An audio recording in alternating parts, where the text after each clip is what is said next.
जय हिंद दोस्तों, स्वागत है आपका द मयंक रिपोर्ट चैनल पे। दोस्तों आज का ये वीडियो बिहार पुलिस सिपाही भर्ती से रिलेटेड है। 21,391 पोस्ट में अगर आपको सिलेक्शन चाहिए तो आपको इस पर तैयारी करना होगा, क्योंकि आप लोग को पता है कि ये री एग्ज़ाम है और री एग्ज़ाम में जो है आपका कुछ हल्का एग्ज़ाम नहीं लिया जाता है, थोड़ा सा टाइट एग्ज़ाम लिया जाता है। इसलिए जो है तैयारी कीजिए। और हमने प्रीवियस ईयर का जो है एक प्लेलिस्ट बना दिया है, उस प्लेलिस्ट का पूरा वीडियो आप लोग देखिए। अगर पूरा वीडियो देखिएगा तो आपको बहुत ज़्यादा हेल्प मिलेगा तैयारी में। एक पैटर्न आप जो CSPC फॉलो करती है वो आपको पता चल जाएगा। और दूसरा बात जो है, आपको जो प्रीवियस ईयर से क्वेश्चन रिपीट होते हैं उसमें भी आपको हेल्प मिल जाएगा। तो चलिए इस वीडियो को शुरू करते हैं। ये वीडियो जो है आपका 7वां वीडियो है। इससे पहले 6 वीडियो जो है आपको प्लेलिस्ट में अपलोड मिल जाएगी। अगर वो नहीं देखें तो उस वीडियो को जा कर के देख लीजिए। चलिए यहाँ पर हम देखते हैं अपना सेट। इस वीडियो में हम लोग देखेंगे आपका ये सेट जो है बिहार पुलिस सिपाही भर्ती 2020 व्याख्या सहित हल परीक्षा तिथि 12/1/2020 शिफ्ट 1, ये वाला सेट आज हम लोग देखेंगे। तो चलिए हम सेट पर चलते हैं क्वेश्चन नंबर 1 में। तो यहाँ पर हम लोग आ गए हैं बिहार पुलिस सिपाही भर्ती परीक्षा 2020 के ऑफिशियल क्वेश्चन पे। ये आपका ओरिजिनल एकदम क्वेश्चन है जो आपका एग्ज़ाम 12/1/2020 शिफ्ट 1 में क्वेश्चन पूछा गया था। सेम टू सेम वही क्वेश्चन हम लोग डिस्कस करेंगे। पहले से अगर आप चैनल पे सब्सक्राइब कर लिए हैं तो आपका जो है बहुत बहुत शुक्रिया, और अगर नहीं किए हैं तो चैनल सब्सक्राइब कर लीजिए, क्योंकि बिहार पुलिस से रिलेटेड टोटल अपडेट जो है आपको इस चैनल पर देखने के लिए मिलते रहेगा। चलिए क्वेश्चन नंबर 1 पर हम लोग चलते हैं। क्वेश्चन नंबर 1 है, एक समान गति दर्शाने वाले वेग समय आलेख का ढाल क्या होता है। तो इसका ढाल जो है आपका क्या होता है, शून्य होता है। ठीक है, एक समान वेग आरेख अगर दिखाएगा, इधर से आपका एक तरफ रहेगा आपका दूरी और दूसरा तरफ रहेगा समय, तो इसका जो ढाल हो जाएगा ये शून्य हो जाएगा। ठीक है, चलिए अगला क्वेश्चन है, भारी जल का अनुभार क्या है। तो भारी जल का अनुभार जो है ये 20 है। देखिए अगर आप यहाँ पर देखिएगा D2O, ठीक है, D2O, तो ऑक्सीजन का अनुभार क्या होता है आपका 4 हो जाएगा। ठीक है, और D2 का जो है 16 हो जाएगा। इस तरह से 16 और 4 को जोड़ेंगे तो 20 हो जाएगा। 20 राइट आंसर है। अगला क्वेश्चन है, from a new word from the following word by using an abbreviated prefix out of the prefix given below. Ability के सामने कौन सा प्रीफिक्स लगेगा, ये क्वेश्चन पूछ रहा है। तो एबिलिटी के सामने अगर हम इन लगा देते हैं तो इन एबिलिटी ये एक वर्ड बन जाता है, तो ए ऑप्शन बिल्कुल सही हो जाएगा। चलिए अगला क्वेश्चन है 4 नंबर, भारत के उत्तरी पश्चिमी भाग में शीतकालीन वृष्टि मुख्य रूप से जिस कारण से होती है। देखिए भारत में वर्षा जो है मुख्यतः 2 कारण से होते हैं। एक तो मानसून होता है, ठीक है, एक मानसून होता है, दक्षिणी पश्चिमी मानसून से भी बारिश होता है, और आपका उत्तरी पूर्वी मानसून से भी बारिश होता है। और भारत के उत्तरी भाग में बिहार देख लें या फिर कुछ यूपी का भाग, उसके बाद राजस्थान का भाग, उसके बाद फिर आपका जो पंजाब हरियाणा का भाग है, इसमें आपका पश्चिमी विक्षोभ से बारिश होता है। तो पश्चिमी विक्षोभ जो है राइट आंसर हो जाएगा।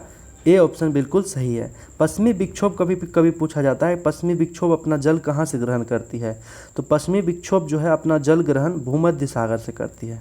तो भूमध्य सागर का जल जो है आपका बिहार में, पंजाब में, हरियाणा में, इन सब में आकर के गिराती है। तो पश्चिमी विक्षोभ राइट आंसर हो जाएगा। अगला क्वेश्चन है, जलीय विलयन में क्षार धातुओं की अपचायक सामर्थ्य का सही क्रम क्या है। तो अपचायक सामर्थ्य का सही क्रम जो है, सबसे पहले लिथियम, उसके बाद सोडियम, उसके बाद पोटेशियम, उसके बाद आपका जो है कैल्शियम पोटेशियम हो जाएगा, उसके बाद रुबिडियम, और उसके बाद सीजियम। तो बी ऑप्शन जो है बिल्कुल सही हो जाएगा। अगला क्वेश्चन, अगला है, किन 2 भौतिक राशियों के मात्रक समान हैं। तो किसके किसके मात्रक समान है, तो वेग एवं चाल के। वेग का भी मात्रक आपका मीटर पर सेकेंड होता है, और चाल का भी मात्रक क्या होता है, मीटर पर सेकेंड। तो सी ऑप्शन बिल्कुल सही हो जाएगा। अगला क्वेश्चन है, दक्षिणी गोलार्ध में व्यापारिक पवनों के बहने की दिशा क्या है। तो इसमें व्यापारिक पवनों के बहने की दिशा जो है ये दक्षिण पूर्व से उत्तर पश्चिम होता है। बी ऑप्शन आपका यहाँ पर सही हो जाएगा। अगला क्वेश्चन है, 2001 से 2011 के दशक में भारत के निम्नलिखित राज्यों में से किस में सर्वाधिक जनसंख्या वृद्धि दर है। तो सर्वाधिक जनसंख्या वृद्धि दर जो है ये मेघालय में है। मेघालय राइट आंसर हो जाएगा। और मेघालय का एक मशीनराम जगह है, ये वर्षा के लिए आपका प्रसिद्ध है पूरे विश्व में। उसके बाद 9वां नंबर क्वेश्चन है, फूलों के संवर्धन के विज्ञान को कहते हैं। तो फूलों के संवर्धन के विज्ञान को फ्लोरिकल्चर कहा जाता है। सी ऑप्शन सही है। अगला है, निम्नलिखित में से कौन सा नकारात्मक स्वतंत्रता का प्रतिपादक है। तो नकारात्मक स्वतंत्रता का प्रतिपादक है आपका आइजिया बर्लिन है। आइजिया बर्लिन, बी ऑप्शन सही हो जाएगा। आइजिया बर्लिन नकारात्मक स्वतंत्रता का प्रतिपादक कौन है, तो आइजिया बर्लिन है। अगला क्वेश्चन, कौटिल्य के अर्थशास्त्र के अनुसार निम्नलिखित में से कौन राज्य के करों की वसूल के लिए जिम्मेदार था। तो राज्य के करों के वसूल के लिए जिम्मेदार सन्निधाता था। सन्निधाता राइट आंसर है। बी ऑप्शन बिल्कुल सही है। अगला क्वेश्चन है, इंग्लैंड में किस वर्ष में ग्लोरियस रिवॉल्यूशन यानी कि गौरवशाली क्रांति हुई। तो गौरवशाली क्रांति जो है आपका 1688 ईस्वी में हुआ। इसको एक अलग नाम से भी जाना जाता है, रक्तहीन क्रांति। रक्तहीन क्रांति, इसमें जो है एक भी बूंद रक्त नहीं गिरा था, ये कहा जाता है। तो इसीलिए इसको गौरवशाली क्रांति के नाम से भी जाना जाता है और रक्तहीन क्रांति के नाम से भी जाना जाता है। तो 1688 जो है ईस्वी, ये राइट आंसर हो जाएगा। अगला है, चाचा संज्ञा से विशेषण शब्द बनेगा। तो चाचा संज्ञा से जो है चचेरा बन जाएगा। सी ऑप्शन बिल्कुल सही है। अगला है, आसमान का नीला रंग होने का कारण क्या है। तो आसमान का नीला रंग या किसी भी इस विश्व में अगर कोई भी चीज़ का नीला रंग के पीछे फिजिक्स का कोई रीजन पूछा जाएगा तो आपका इसका हो जाएगा प्रकाश का प्रकीर्णन। प्रकाश का प्रकीर्णन राइट आंसर है बी।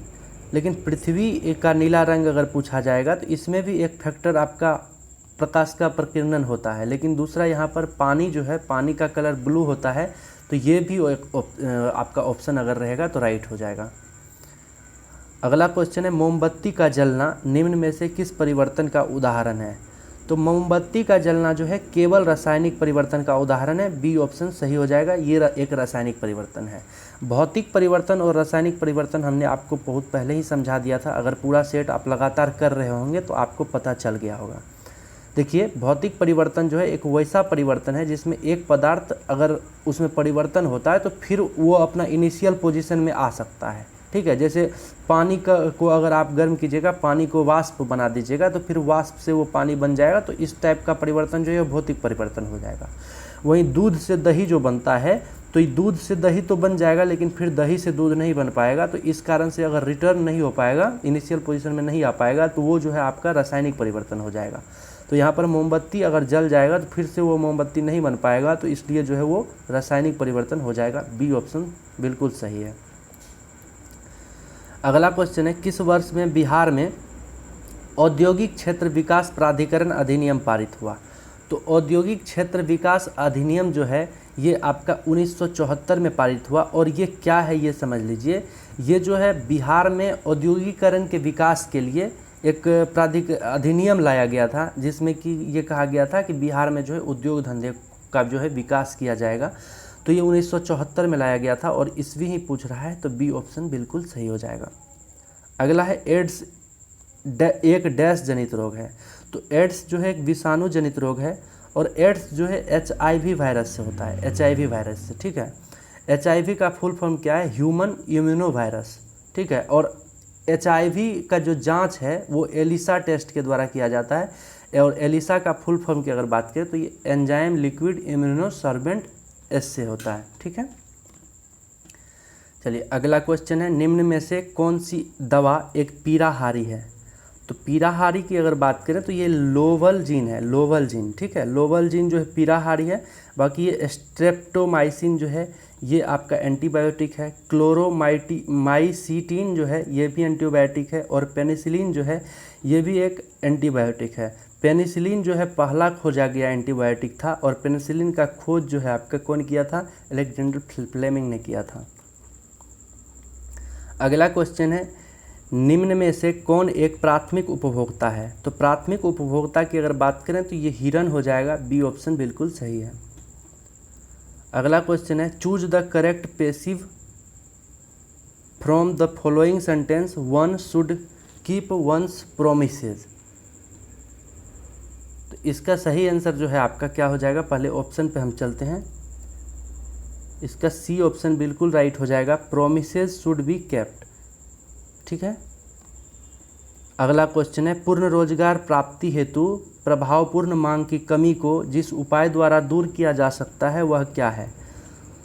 तो जो सरकारी व्यय में वृद्धि है इसके द्वारा जो है इसको दूर किया जाता है, ए ऑप्शन बिल्कुल सही है। अगला है, निम्नलिखित में अनेकार्थक शब्द क्या है। तो इसमें से अनेकार्थक शब्द की अगर बात करें, अनेकार्थक शब्द क्या होता है, एक ही शब्द का जो है अनेक टाइप का अर्थ निकलता है, उसको अनेकार्थक शब्द कहा जाता है। इस ऑप्शन में जो है कल जो है ये एक अनेकार्थक शब्द है, और कल का जो है 3-4 मीनिंग होता है। एक तो आपका हैंडपम्प जो है उसको भी कल कहा जाता है, दूसरा आपका कल जो है बीता हुआ कल को भी कहा जाता है, और आने वाला कल को भी कल कहा जाता है। तो इसलिए ये अनेकार्थक शब्द है, ए ऑप्शन बिल्कुल सही हो जाएगा। अगला क्वेश्चन है 23, choose the correct option for the underlined phrase from the word given below. It was discovered that young man was over head and years in love with her. तो इसका right answer की हम अगर बात करें तो ये ए हो जाएगा, कम्प्लीटली। कम्प्लीटली बिल्कुल राइट हो जाएगा, ए ऑप्शन सही है। अगला है, निम्नलिखित में से कौन सा छायावादी युग का कवि है। तो छायावादी युग का कवि जो है ये आपका जो है सूर्यकांत त्रिपाठी निराला, ये छायावादी युग का कवि है। छायावादी युग क्या है, हिंदी साहित्य को जो है कई युगों में बांटा गया है, जैसे कि आपका रीतिकाल है, उसके बाद छायावादी है, उसके बाद और आधुनिक युग का कवि है। तो इस तरह से जो छायावादी युग में जो है काफ़ी सारे कवि आते हैं, उसमें एक सूर्यकांत त्रिपाठी निराला भी है। सूर्यकांत त्रिपाठी निराला के अलावा जयशंकर प्रसाद हो गया, सुमित्रानंदन पंत हो गया, ये सब भी जो है छायावादी युग का ही कवि है। अगला क्वेश्चन है 25, भारत के प्रथम उप प्रधानमंत्री कौन थे। तो प्रथम उप प्रधानमंत्री की अगर बात करें तो ये सरदार वल्लभ भाई पटेल थे।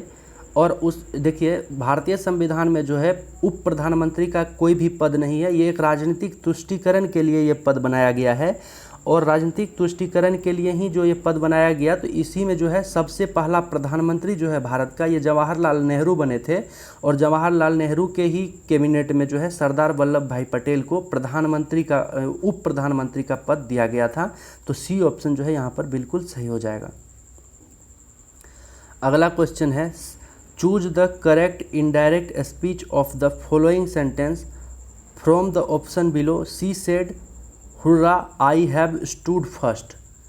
तो इसका राइट आंसर हो जाएगा, she exclaimed with joy that she had stood first. ठीक है, अगला क्वेश्चन है 27, 4367 के पावर 245 का इकाई अंक क्या है। तो इसका इकाई अंक निकालने के लिए आपको जो है थोड़ा सा लंबा यहाँ पर कैलकुलेशन करना पड़ेगा। तो ये कैलकुलेशन आप देख लीजिए, हम यहाँ पर मैथ का डिस्कशन खास नहीं कराएंगे।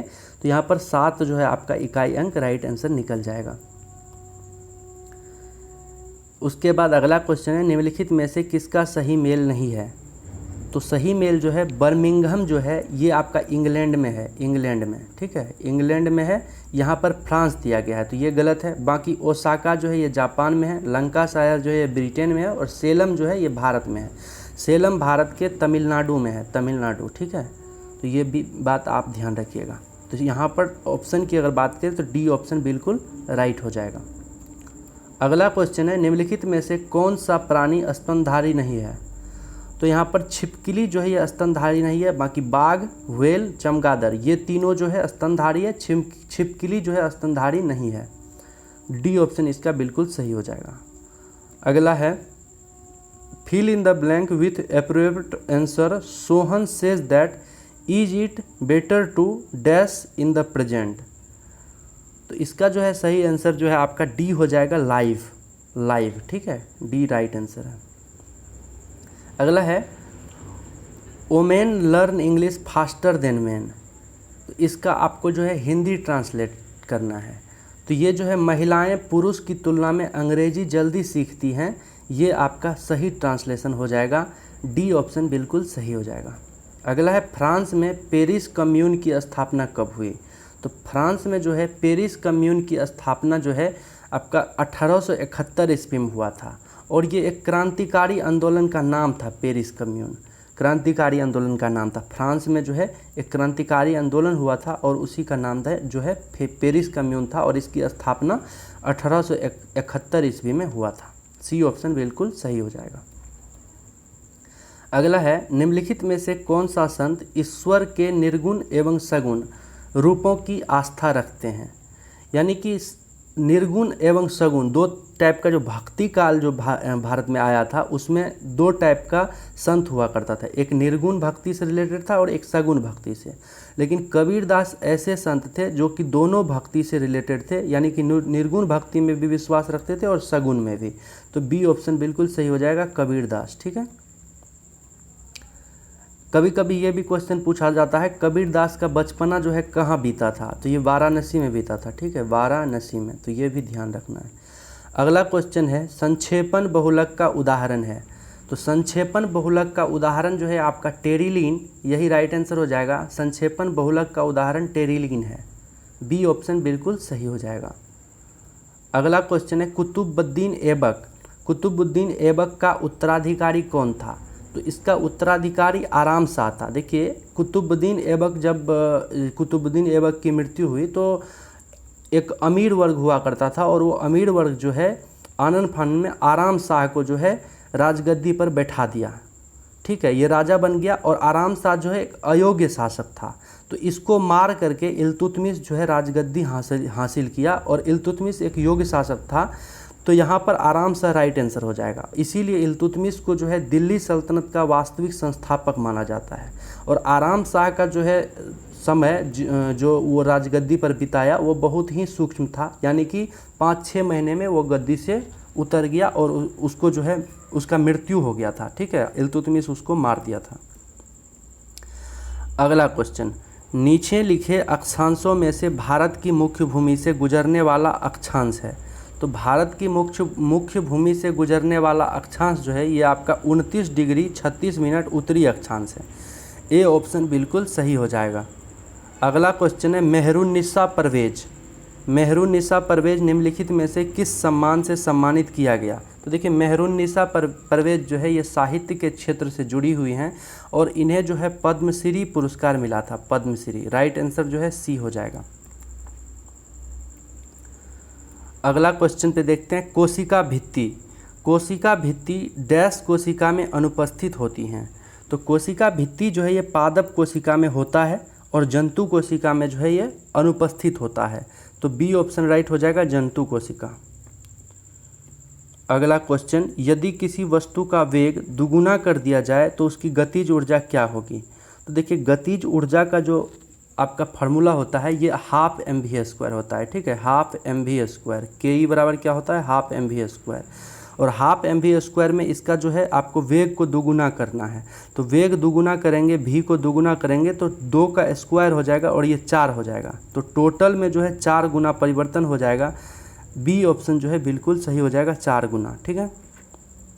अगला क्वेश्चन, वर्गीकरण की द्विनाम पद्धति की अवधारणा किसने दी थी? तो द्विनाम पद्धति की अवधारणा जो है ये लिनियस ने दिया था। ए ऑप्शन सही है। देखिए, द्विनाम पद्धति में होता क्या है, अगर किसी भी चीज़ का साइंटिफिक नाम रखा जाता है तो पहला जो वर्ड होता है वो उसका वंश को दर्शाता है। ठीक है, वंश को, और दूसरा वर्ड जो होता है वो उसके जाति को दर्शाता है। जैसे मनुष्य का वैज्ञानिक नाम है होमो सेपियंस। ठीक है, होमो सेपियंस, तो होमो जो है उसका वंश है और सेपियंस जो है उसकी जाति है। यही द्विनाम पद्धति है। ठीक है। अगला क्वेश्चन है, क्राइम, क्राइम के लिए सही परिभाषिक शब्द क्या है? तो क्राइम के लिए सही परिभाषिक शब्द जो है आपका अपराध हो जाएगा। बी ऑप्शन बिल्कुल सही है। अगला क्वेश्चन है, यदि 20 पेनों की कीमत 25 पेनों के विक्रय मूल्य के बराबर है तो कुल हानि का प्रतिशत क्या है? तो फिर ये मैथ का क्वेश्चन है। यहाँ पर देख लीजिए, 25 पेन का जो है आपका CP बराबर 25 हो गया, और SP जो है ये 20 हो गया। ठीक है, तो यहाँ पर आपका 5/4 हो जाएगा, और 5/4 आपका ये टोटल हो गया। इसमें से 1/4 आपका हानि हो जाएगा। ठीक है, तो 1/4 × 100। ठीक है, तो 1/5 × 100। ठीक है, 1/5 × 100 5 भाग है, तो 5 दूनी 10, और यहाँ पर जो है 20% राइट आंसर हो जाएगा। अगला क्वेश्चन, 43, एक्स जो है 75% मामलों में, वाई 80% मामलों में सच बोलते हैं। किसी समान तथ्य को बताते समय प्रायिकता क्या होगी कि ये दोनों एक दूसरे का विरोधाभास करें। ठीक है, तो इसका जो है आप डिस्कशन देख लीजिए और आप खुद बना लीजिएगा। ठीक है, यहाँ पर इसका राइट आंसर 7/20 हो जाएगा और डिस्कशन ये है, आप देख लीजिए, समझ लीजिएगा वीडियो को रोक के। अगला क्वेश्चन है, गणनावाचक उपयोगिता दृष्टिकोण के अंतर्गत कौन सी मान्यता नहीं होती है? तो कौन सी मान्यता नहीं होती है? तो ये आपका जो है उपयोगिता का गणनावाचक माप, ये जो है मान्यता नहीं होती है। ये ऑप्शन बिल्कुल सही हो जाएगा। अगला क्वेश्चन है, choose the correct synthesis of the following 2 simple sentence from the option given below, combine the 2 to from 1 simple sentence. यानी कि 2 सेंटेंस में से जो है एक सेंटेंस को यहाँ पर कंबाइन करना है, एक में मिलाना है। तो इसका राइट आंसर की अगर हम बात करें तो this is Raj who is my cousin, this is Raj who is my cousin, right answer हो जाएगा ए। यानी कंबाइन करने के बाद जो है वही वाक्य जो है सही हो जाएगा। अगला क्वेश्चन है, निम्नलिखित में से कर्मवाच्य वाक्य का चयन कीजिए। तो कर्मवाच्य वाक्य का जो चयन करना है, तो यहाँ पर देखिए, ईश्वर द्वारा हमारी रक्षा की जाती है, यानी कि कर्म को प्रधान कर दिया गया है। तो कर्म को प्रधान किया गया है, तो ये कर्मवाच्य वाक्य हो गया। बी ऑप्शन बिल्कुल सही है, ईश्वर द्वारा हमारी रक्षा की जाती है। ठीक है, अगला क्वेश्चन, संविधान के किस अनुच्छेद में धन विधेयक को परिभाषित किया गया है? तो देखिए, अनुच्छेद 110 का 1 में जो है धन विधेयक को परिभाषित किया गया है। और देखिए, धन विधेयक में जो है राष्ट्रपति की पूर्व अनुमति ही मिल जाती है।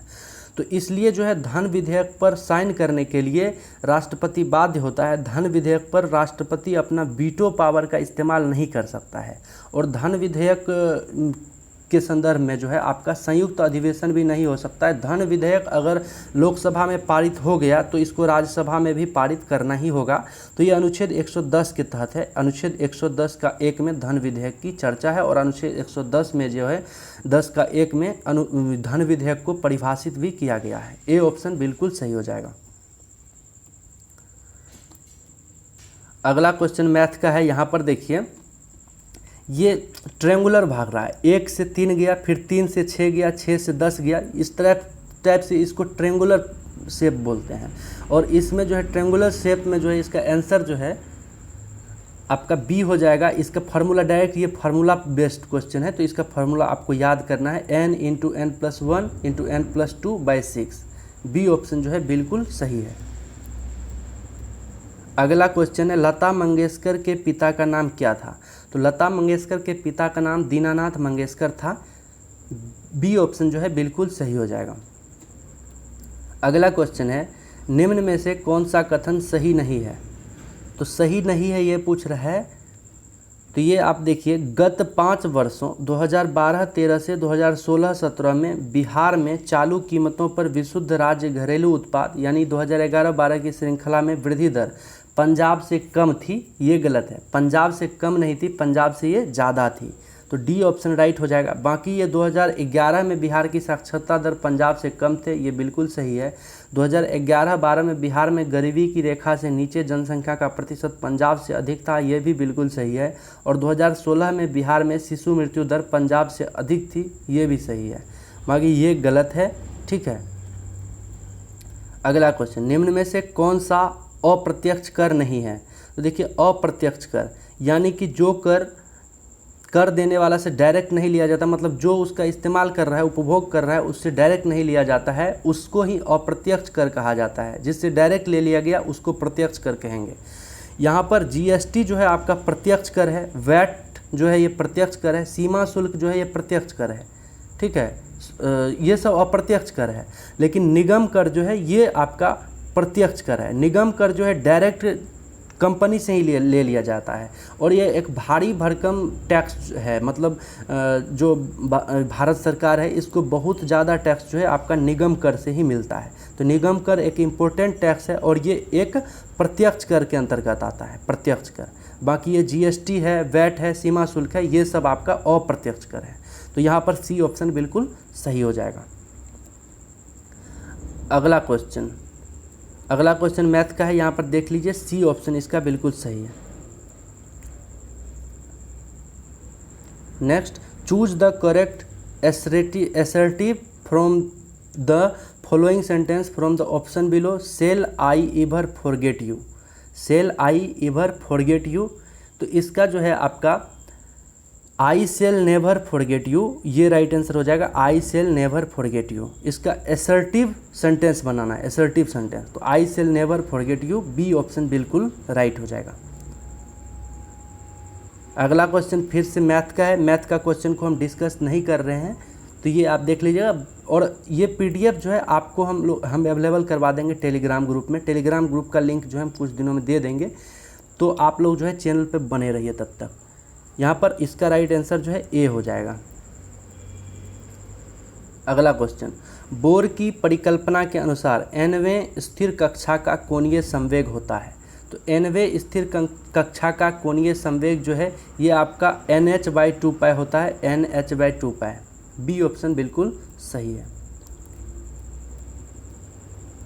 उसके बाद बिहार में वह जिला जहां वर्ष 2001 से 11 की अवधि में सर्वाधिक दशकीय जनसंख्या वृद्धि दर अंकित की गई है वह है।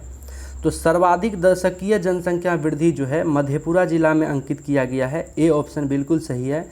2001 से 11 की अवधि में यहाँ पर जनसंख्या जो है सर्वाधिक बढ़ा है, मतलब पूरा बिहार का जो भी जिला है उसमें सबसे ज़्यादा मधेपुरा का ही बढ़ा है, ए ऑप्शन यहाँ पर बिल्कुल राइट हो जाएगा। अगला क्वेश्चन है नील हरित शैवाल है। तो नील हरित शैवाल क्या है, इन सब में इसका जो है ऑप्शन को अगर आप देखिएगा तो यहाँ पर आपका स्वपोषी है। नील हरित शैवाल क्या है, स्वपोषी है, सी ऑप्शन बिल्कुल सही हो जाएगा। अगला क्वेश्चन, निम्नलिखित में से कौन सी गैस धरातल पर तापमान की वृद्धि के लिए मुख्य रूप से उत्तरदायी है। तो धरातल पर तापमान वृद्धि के लिए कार्बन डाइऑक्साइड गैस जो है मुख्य रूप से उत्तरदायी है, बी ऑप्शन यहाँ पर बिल्कुल राइट हो जाएगा। बहुत सारा आदमी जो है क्लोरोफ्लोरोकार्बन मार देता है, लेकिन क्लोरोफ्लोरोकार्बन जो है राइट आंसर नहीं है। कार्बन डाइऑक्साइड ही एक ऐसा गैस है जो धरातल पर तापमान की वृद्धि के लिए मुख्य रूप से उत्तरदायी है, तो यहाँ पर बी ऑप्शन जो है बिल्कुल सही हो जाएगा। ठीक है। अगला, since the keys are with my mother I can not lend you money, यानी इस डैश की जगह पर जो है कैन नॉट लैंड हो जाएगा, ए ऑप्शन बिल्कुल सही है। अगला क्वेश्चन, भारत के उपराष्ट्रपति के निर्वाचन मंडल में शामिल होते हैं। तो उपराष्ट्रपति का जो निर्वाचन मंडल होता है इसमें कौन कौन शामिल होते हैं। तो देखिए, राष्ट्रपति का निर्वाचन मंडल और उपराष्ट्रपति का निर्वाचन मंडल, इन दोनों के बारे में जो है एग्जाम में पूछा जाता है। तो उपराष्ट्रपति के निर्वाचन मंडल में जो है संसद के दोनों सदनों के जो है सदस्य रहता है। ठीक है, दोनों सदन के सदस्य रहता है इस ऑप्शन के अकॉर्डिंग। लेकिन यहाँ पर जो है आपका संसद के निर्वाचित सदस्य, यानी कि मनोनीत को अगर हटा दें, मनोनीत सदस्य को अगर हटा दें, तो ये जो है राष्ट्रपति के निर्वाचक मंडल में होते हैं, राष्ट्रपति के निर्वाचक मंडल में। ठीक है, तो यहाँ पर उपराष्ट्रपति के बारे में पूछ रहा है, तो ये संसद के दोनों सदनों के सदस्य हो जाएगा, बी ऑप्शन बिल्कुल यहाँ पर इस ऑप्शन के अकॉर्डिंग राइट हो जाएगा। ठीक है। अगला क्वेश्चन, रक्त का थक्का जमने के लिए आवश्यक है। तो रक्त का थक्का जमने के लिए जो है विटामिन के आवश्यक है, सी ऑप्शन बिल्कुल सही हो जाएगा। अगला है, कोशिकीय पूर्ण सख्तता की अवधारणा प्रस्तुत करने वाले वैज्ञानिक कौन है। तो इस वैज्ञानिक की हम अगर बात करें तो ये आपका जो है हैबरलैंड राइट आंसर हो जाएगा। कोशिकीय पूर्ण सख्तता की अवधारणा जो है हैबरलैंड ने ही दिया था, सी ऑप्शन यहाँ पर बिल्कुल सही हो जाएगा। अगला है, जब औसत उत्पाद अधिकतम है तब एक कारक का सीमांत उत्पाद क्या होगा।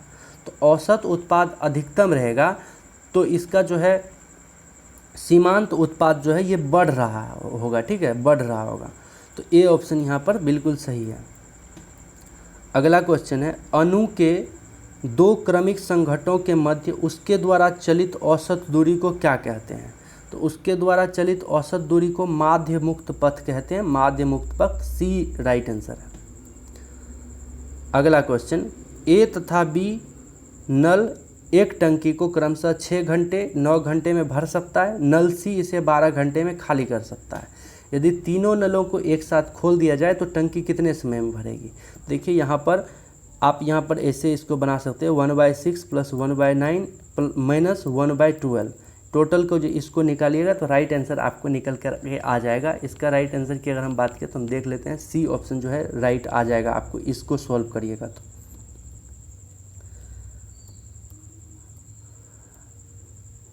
अगला क्वेश्चन, इकाई संतुलित बजट गुणक का तात्पर्य यह है कि अगर करों में 1 रुपये की वृद्धि के कारण सरकारी व्यय 1 रुपये बढ़ता है तो राष्ट्रीय आय क्या होगा। तो राष्ट्रीय आय जो है आपका 1 रुपये से ये भी बढ़ जाएगा, ठीक है। अगला question, choose the correct option. Formal registers are often used to create a tone of objective. तो इसका सही आंसर जो है आपका सी हो जाएगा, पोएट्री, ठीक है, पोएट्री। अगला क्वेश्चन है, निम्नलिखित में से कौन सा एक कोशिकीय जीव है।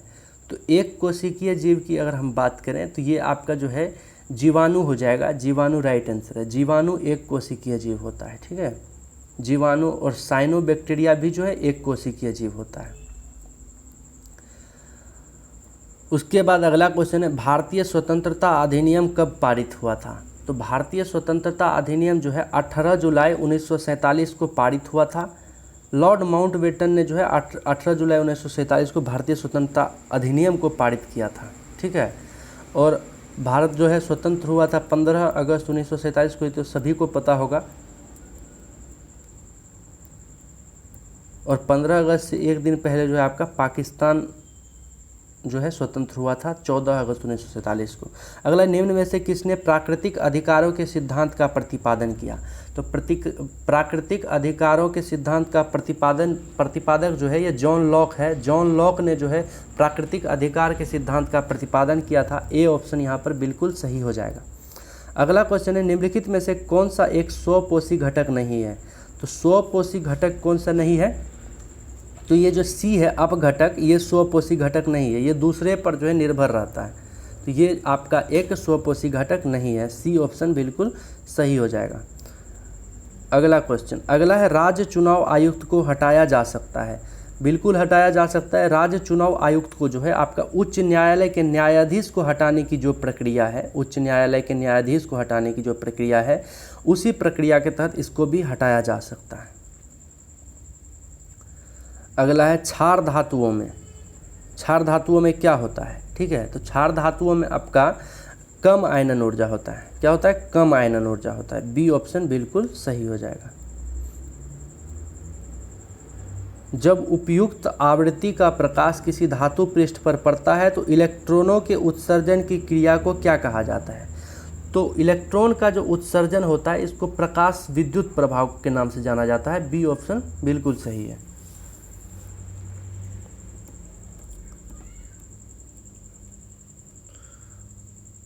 अगला क्वेश्चन है, यदि ए तथा बी असंयुक्त समुच्चय है तब एन मतलब नोट ए यूनियन बी का क्या मान होगा।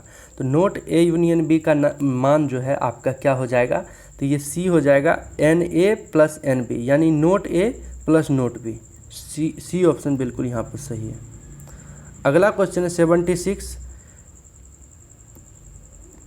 निम्नलिखित में से किस अम्ल के एकत्रित होने से मांसपेशियों में थकान होती है। तो मांसपेशियों में थकान का कारण जो है लैक्टिक एसिड जो है, लैक्टिक अम्ल यही होता है। इस अम्ल के जमा हो जाने से आपका मांसपेशियों में थकान होता है। और लैक्टिक अम्ल के कारण ही जो है दूध का दही में परिवर्तन होता है। दूध का दही में परिवर्तन लैक्टिक एसिड के कारण ही होता है। और बैक्टीरिया के बारे में अगर पूछ देगा तो ये आपका लैक्टोबैसिलस बैक्टीरिया है, ठीक है।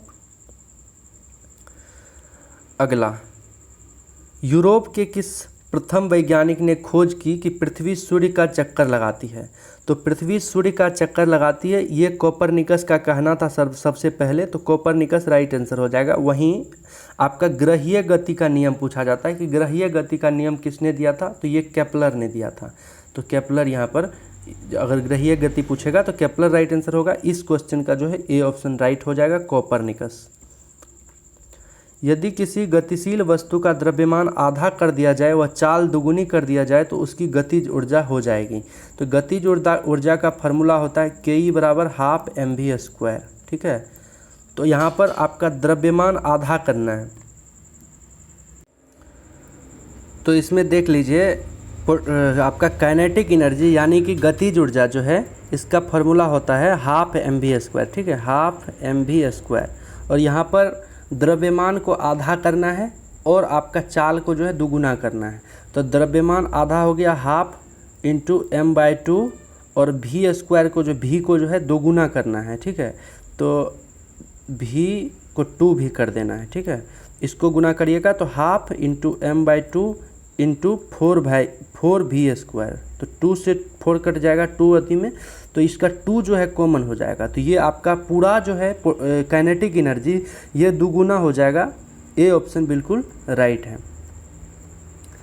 अगला क्वेश्चन, अगला है संघ और राज्यों के मध्य विपत्रों के वितरण साइबर कानून किस सूची में आते हैं? तो साइबर कानून जो है ये समवर्ती सूची में आता है। देखिए संविधान में 3 सूची का प्रावधान किया गया है और 3 सूची के माध्यम से जो है राज्य को और संघ को कार्य बांटा गया है। उसमें से आपका और एक अपशिष्ट सूची भी है जिसका कि संविधान में आपका चर्चा नहीं है। तो राज्य सूची, संघ सूची और समवर्ती सूची और इसके अलावा अवशिष्ट सूची, ठीक है। तो यहाँ पर आपका साइबर कानून जो है ये समवर्ती सूची के अंतर्गत आता है। उसके बाद अगला क्वेश्चन है गांधी सागर बांध निम्न में से किसका हिस्सा है? तो गांधी सागर बांध जो है चंबल परियोजना का हिस्सा है। ए ऑप्शन बिल्कुल राइट है। देखिए चंबल नदी के बारे में अगर पूछेगा चंबल नदी कहाँ कहाँ बहती है, तो ये मध्य प्रदेश और राजस्थान, इन दोनों राज्यों में खास करके बहती है चंबल, ठीक है। अच्छा, एक क्वेश्चन आप लोग से पूछते हैं, आप जो है कमेंट बॉक्स में ज़रूर बताइएगा। आपका स्वर्ण रेखा नदी जो है, स्वर्ण रेखा नदी पर जो हुंडरू जलप्रपात है, हुंडरू जलप्रपात ये आपका कहाँ पे है? हुंडरू जलप्रपात किस जगह पर है, यानी कि झारखंड के किस जिला में आपका हुंडरू जलप्रपात है, ये आपको कमेंट बॉक्स में बताना है। अगला क्वेश्चन है स्वामी दयानंद के विचार जिस पुस्तक में प्रकाशित हैं उसका नाम क्या है? तो उसका नाम जो है आपका सत्यार्थ प्रकाश है। डी ऑप्शन बिल्कुल सही हो जाएगा, सत्यार्थ प्रकाश। अगला क्वेश्चन है पटना उच्च न्यायालय बिहार प्रांत का उच्च न्यायालय स्थापित किया गया था। तो पटना उच्च न्यायालय जो है आपका कब स्थापित किया गया था, इस क्वेश्चन में ये पूछ रहा है। तो ये जो है आपका 3 फरवरी 1916 को स्थापित किया गया था। 3 फरवरी 1916 राइट आंसर हो जाएगा। अगला है एक नाव स्थिर जल में 22 किलोमीटर प्रति घंटा तथा धारा की गति में 8 किलोमीटर पर घंटा है। तो 15 मिनट में धारा के विपरीत चली गई दूरी क्या होगी? तो इसका जो है आपका 22 में से 8 माइनस कर देंगे, चूँकि कि जल में गति जो है 22 किलोमीटर है और धारा की गति 8 है, तो इसको माइनस करेंगे तो आपका आ जाएगा कितना? 14, ठीक है, 14 आ जाएगा। और यहाँ पर 15 मिनट है समय, तो 15/60, 15 चौके 60, और इस तरह से आपका जो है इसको सॉल्व करिएगा तो 3.5 किलोमीटर राइट आंसर हो जाएगा। दूरी 3.5 किलोमीटर तय करेगा। अगला क्वेश्चन आरक्षित नकदी नीति अनुपात को समझाया जा सकता है। तो देखिए आरक्षित नकदी नीति अनुपात जो है इसको इंग्लिश में कहते हैं कैश रिजर्व रेशियो। और कैश रिजर्व रेशियो जो है एक जमा राशि है। हर बैंक जो है आरबीआई के पास एक राशि जमा रखती है और वो राशि को ही जो है आपका कैश रिजर्व रेशियो कहा जाता है। तो जमा राशि का अंश जो बैंक आरबीआई के पास रखते हैं। तो ए ऑप्शन बिल्कुल राइट हो जाएगा। देखिए कैश रिजर्व रेशियो जो है अभी फ़िलहाल की अगर बात करें तो ये 4.5 है और 4.5 को जो है ये आरबीआई बढ़ाते घटाते रहता है। अगर आपका सीआरआर को आरबीआई बढ़ाती है तो इसका अर्थ है जो भी व्यापारिक बैंक है, जैसे एसबीआई है, बैंक ऑफ इंडिया है या कोई भी बैंक, तो उसका जो है रुपया को कम अगर करना होता है, यानी कि मार्केट में अगर तरलता को कम करना है तो कैश रिजर्व रेशियो को बढ़ा दिया जाता है। तो यहाँ पर जमा राशि का अंश जो बैंक आरबीआई के पास रखते हैं यही आपका कैश रिजर्व रेशियो है। ए ऑप्शन यहाँ पर बिल्कुल राइट हो जाएगा। अगला क्वेश्चन है रासायनिक परिवर्तन KClO3 से KCl में परिवर्तन हुआ है, तो क्लोरीन का ऑक्सीकरण अंक क्या होगा? तो यहाँ पर देखिए O3 का अवकरण हो गया है, यानी कि रिडक्शन हो गया है। तो O3 का रिडक्शन हुआ है तो O3 का आपका ऑक्सीडेशन नंबर क्या हो जाएगा? तो ऑक्सीजन का 2 होता है और 2 और यहाँ पर 3 ऑक्सीजन है, तो 3 × 2 यानी कि 6। 6 जो है आपका रिडक्शन हो जाएगा, ठीक है। तो 6 रिडक्शन हो जाएगा तो क्या हो जाएगा, 6 आपका घट जाएगा, ठीक है। तो 6 घट जाता है, बी ऑप्शन बिल्कुल सही है। अगला क्वेश्चन, एक घन के आयतन में अनुमानित परिवर्तन क्या होगा जिसकी एक भुजा x मीटर है तथा उसमें 3% की वृद्धि होती है। तो इसमें 3% की वृद्धि होती है, तो इसका जो है 0.09 x³ मीटर क्यूब हो जाएगा। डी ऑप्शन बिल्कुल सही है। अगला है, मानवों में ध्वनि उत्पन्न होती है। तो मानव में ध्वनि उत्पन्न जो होती है कंठ के द्वारा होता है, तो बी ऑप्शन सही है, कंठ, ठीक है। अगला क्वेश्चन, कार्बन डाइऑक्साइड में कार्बन की संकरण अवस्था क्या होती है। तो संकरण अवस्था हर जो आपका केमिकल यौगिक है उसमें जो है आपका ये संकरण अवस्था होता है। तो कार्बन डाइऑक्साइड में जो है sp संकरण है, sp, ठीक है। ए ऑप्शन बिल्कुल सही है। अगला है, भारत सरकार ने किस वर्ष में 14 बैंकों का राष्ट्रीयकरण किया था। तो देखिए 14 बैंक का राष्ट्रीयकरण जो है ये आपका 1969 ईस्वी में किया गया था, और इसके साथ ही 6 बैंक का भी राष्ट्रीयकरण किया गया था। 1980 ईस्वी में 6 बैंक का राष्ट्रीयकरण किया गया था और 1969 ईस्वी में 14 बैंक का राष्ट्रीयकरण किया गया था। तो यहाँ पर 14 बैंक के बारे में पूछ रहा है, तो ये सी ऑप्शन सही हो जाएगा। अगला है, निम्नलिखित में से कौन सा एकांकी संकलन विष्णु प्रभाकर जी का नहीं है। तो कौन सा विष्णु प्रभाकर का नहीं है, तो ये आपका जो है बादलों के पार, ठीक है।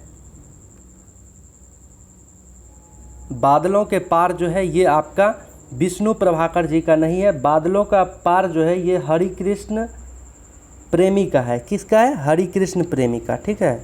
हरिकृष्ण प्रेमी का है बादलों के पार। अगला क्वेश्चन है, केंद्रीय प्रवृत्ति का सर्वाधिक लोकप्रिय एवं सर्वाधिक प्रयुक्त माप क्या है। तो ये माध्य है। माध्य से जो है एकदम केंद्रीकृत मान जो है वो आ जाता है, तो माध्य राइट आंसर हो जाएगा।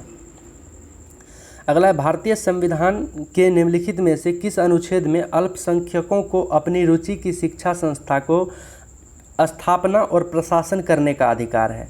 तो इसके प्रशासन का अधिकार की अगर हम बात करें तो ये आपका सी हो जाएगा, अनुच्छेद 30 का 1 में। अनुच्छेद 30 के 1 के तहत जो है अल्पसंख्यक वर्ग जो है अपने रुचि की शिक्षा संस्था का स्थापना भी कर सकता है और उसको चला भी सकता है। तो अनुच्छेद 30 का 1 राइट आंसर हो जाएगा।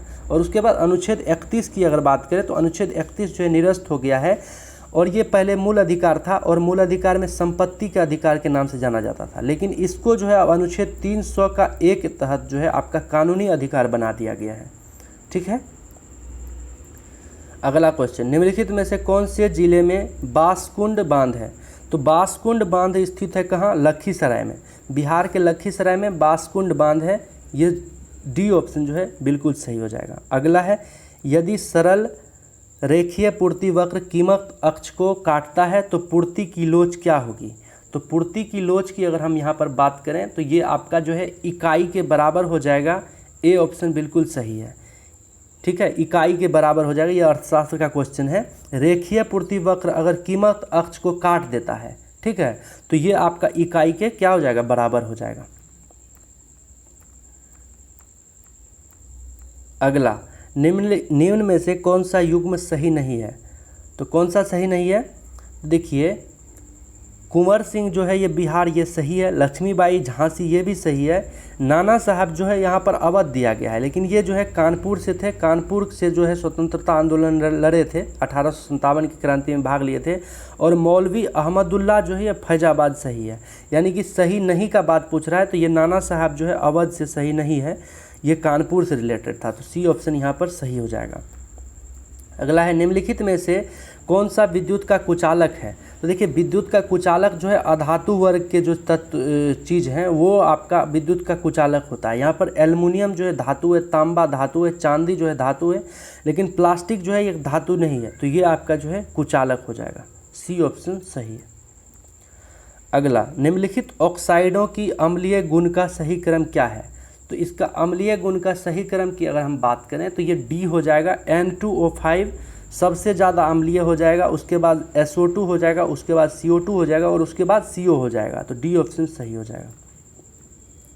अगला, लोकसभा का अध्यक्ष अपना त्यागपत्र घोषित करता है। तो अपना त्यागपत्र जो है ये लोकसभा के उपाध्यक्ष को दे करके निकल सकता है, ठीक है। और लोकसभा का उपाध्यक्ष को ये किस अनुच्छेद के तहत देता है, तो अनुच्छेद 94 के तहत ये लोकसभा के उपाध्यक्ष को अपना त्यागपत्र दे सकता है। और देखिए लोकसभा के अध्यक्ष को जो है संसद के द्वारा हटाया भी जा सकता है, लोकसभा के द्वारा हटाया जा सकता है। तो कैसे हटाया जा सकता है, 14 दिन पहले लोकसभा अध्यक्ष को सूचना दे करके एक जो है विधेयक पारित करना पड़ेगा, एक वोटिंग करना पड़ेगा उन लोगों को अपने में, और उसके बाद जो है साधारण बहुमत के माध्यम से लोकसभा अध्यक्ष को हटाया जा सकता है। जब लोकसभा अध्यक्ष हट जाएगा तो लोकसभा उपाध्यक्ष जो उस पद का निर्वहन करेगा। अगला क्वेश्चन, निम्नलिखित शब्दों में से कौन सा शब्द क्रिया विशेषण है। तो क्रिया विशेषण की अगर हम बात करें तो ये धीरे धीरे जो है ये क्रिया विशेषण है। क्रिया में जो है विशेषता अगर कोई चीज़ दर्शाने लगे, धीरे जो है एक क्रिया है और इसी में जो है धीरे धीरे जो है उसकी विशेषता बताने लगा, तो ये जो है आपका धीरे धीरे क्रिया विशेषण हो जाएगा। सी ऑप्शन बिल्कुल सही है। अगला क्वेश्चन और लास्ट क्वेश्चन है, वास्को डी गामा ने भारत की खोज कब की थी। तो वास्को डी गामा भारत की खोज जो है आपका 1498 ईस्वी में किया था। और देखिए 1492 ईस्वी में जो है एक कोलंबस नाम का यात्री जो है भारत की खोज पर निकले थे, लेकिन कोलंबस जो है रास्ता भटकने के कारण वो अमेरिका की तरफ चल गया और अमेरिका का खोज जो है 1492 में कोलंबस ने कर दिया, 1492 में। उसके बाद फिर वास्को डी गामा जो है 1498 में भारत की तरफ आया और ये भारत का खोज कर दिया। देखिए सबसे पहले वास्को डी गामा जो है ये कालीकट बंदरगाह पे पहुंचा था और जमोरिन नाम का एक राजा था उधर का, वो काफ़ी इसका भव्य स्वागत किया था। तो ये 1498 ईस्वी में पहुंचा और 1498 में भारत की खोज किया, तो राइट आंसर सी हो जाएगा। तो यही था इस वीडियो में। उम्मीद करते हैं वीडियो पसंद आया होगा। वीडियो पसंद आया तो वीडियो को लाइक कीजिए, अगर पसंद नहीं आया तो वीडियो को डिसलाइक भी कर सकते हैं, लेकिन रीज़न ज़रूर बताइएगा। अगर डिसलाइक कीजिएगा, रीज़न बताइएगा तो हम अपने आप में जो है इम्प्रूवमेंट लाएंगे। तो यही था इस वीडियो में, मिलते हैं किसी और वीडियो में, तब तक के लिए जय हिंद, धन्यवाद।